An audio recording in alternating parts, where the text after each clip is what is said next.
Our purpose during this time is to raise awareness of domestic and intimate partner violence and support for workers experiencing these challenges.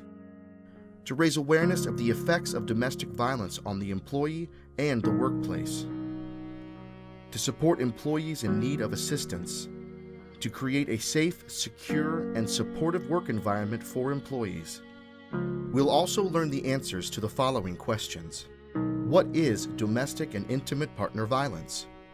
What is the impact to the individual, the family, and even business? What are the signs?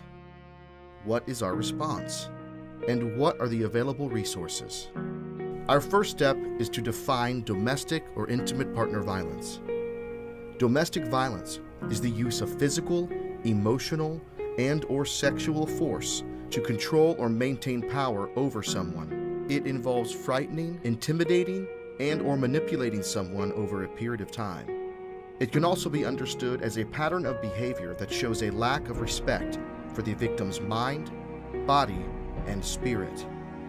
When we look at the number of people who have been affected by domestic violence, the numbers are alarming. In America, 1 in every 4 women is or has been a victim of domestic violence. And it's not just a female issue. 1 in every 7 men is or has been a victim of domestic violence as well. It is the most common cause of injury of women ages 18 to 44. It is the second leading cause of death among pregnant women, and it is responsible for 1/3 of all female homicides. Domestic violence is not simply human nature.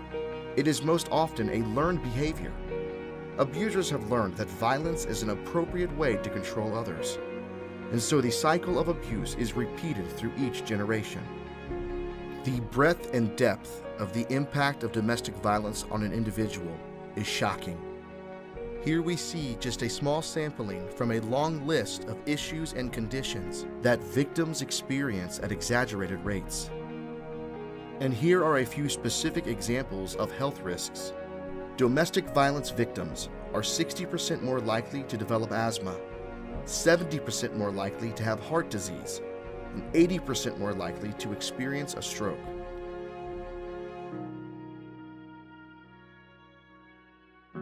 Many domestic violence survivors say their children were their main motivation for leaving their abusive situation, and it's easy to understand why.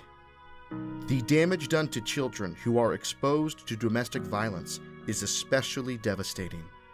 Like a chisel chipping away at stone, it can shape who they are and affect them for the rest of their lives.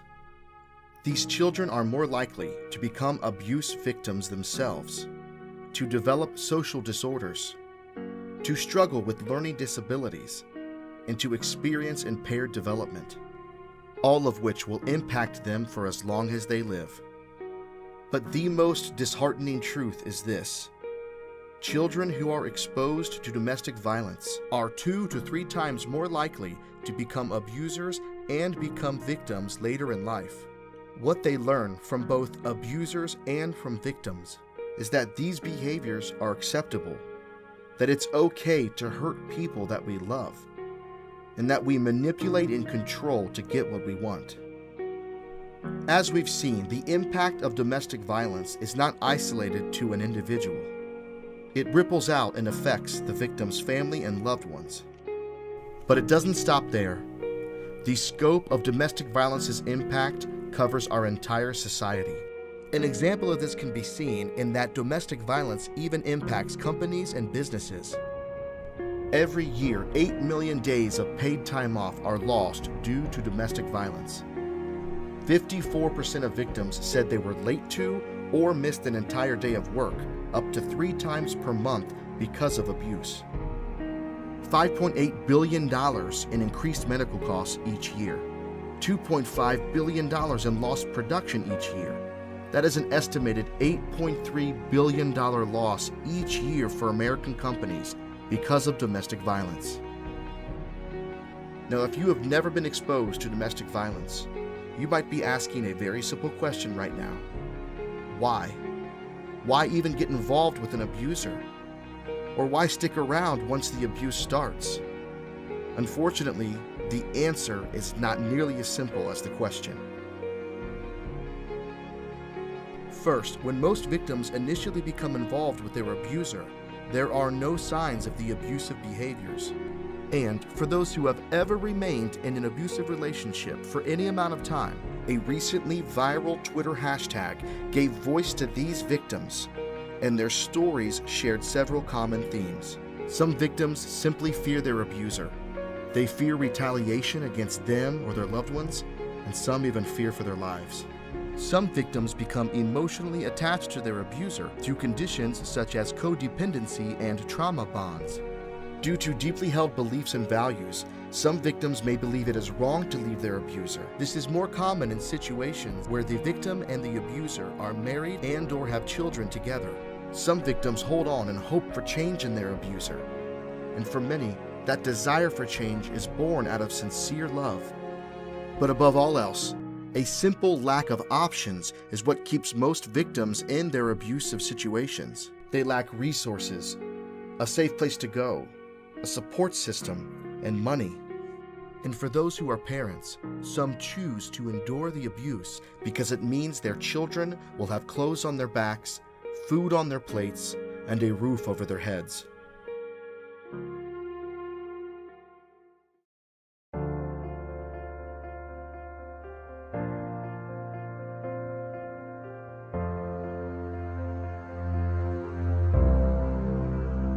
We all have a part to play in pushing back against domestic violence, so it's important that we are able to recognize the signs. First, avoid jumping to conclusions. A single sign is not definitive evidence of abuse, but when we're able to look at the broader picture, typically we will see any number of these signs evident in a victim's life. Victims may show physical signs, such as bruises, black eyes, and unexplained or hidden injuries. Victims may be experiencing any number of emotional states, such as feeling anxious, worried, and depressed. With social, the change in behaviors is as much a sign as the behaviors themselves, as you see victims begin to avoid people or start withdrawing inward. Victims may be dealing with legal situations, which could include frequent court dates, child custody issues, and divorce proceedings. And at work, victims may have increased absences and tardiness and decreased quality and productivity in their responsibilities. Some of the ways victims may cope with their situation is to deny that it's even happening, to minimize the impact and damage, to blame themselves, to rationalize their abuser's behavior, and to self-medicate with drugs or alcohol. Now let's flip the coin and look at some common characteristics of abusers. The signs you may see are controlling behavior, abuse in their family history. They'll be jealous and possessive, hold rigid views on gender roles, deny victims' perceptions, opinions, wants, and needs, and refuse to take responsibility for past relationship failures. So how do we respond? Your first inclination may be to offer advice. Don't. We do not want to give advice, as we are not the experts, although certain messages are good. I don't know what is going on in your relationship, but I do know that no one deserves to be abused. I would like you to speak with an HR manager so they can let you know what resources are available. And at all times, model peaceful behavior. We need to ensure a safe work environment, which means there is zero tolerance for inappropriate jokes, conversations, attitudes, and behaviors that include the following: glorifying abusive power over other men or women, objectifying women, demeaning men, tolerating violence and aggression, promoting male dominance and adult misuse of power over children, blaming victims for their abuse, and abusive hazing. The process we have in place to help victims as well as abusers is simple and straightforward. An individual may be encouraged by a coworker, or they may decide to come forward on their own. That first step will be to connect with an HR manager. Now, it is vital that everyone understand the following. If you are a victim and you come forward, it will not impact your job in any way. The HR manager will first ensure your safety and that of the workplace. Then they will collect the necessary information to help you move to the next step. connecting with professionals at a support agency and the domestic violence services they offer, which include counseling, resources, housing, and a myriad of other options to help you change and get out of your current situation. As part of the pushback against domestic violence, here is HR's commitment to provide resources and support, to ensure a safe work environment, to raise awareness through events and wellness programs, to offer continued training, to support organizations that help victims, and to offer employee assistance programs.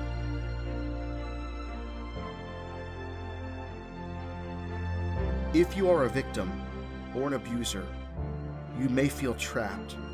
You may feel overwhelmed by despair, shame, anger, fear, and pain. But these things no longer need to define you. You can be better. You can be safe. You can get help. You can get out. You just need to take the first step. And please remember, if you are a victim, coming forward will not impact your job, but it will impact your life. Let's go back to some numbers from the beginning. 1 in 4 women, 1 in 7 men. Do you know what that means? That means that you are not alone. There is a way out. There is support. There is hope.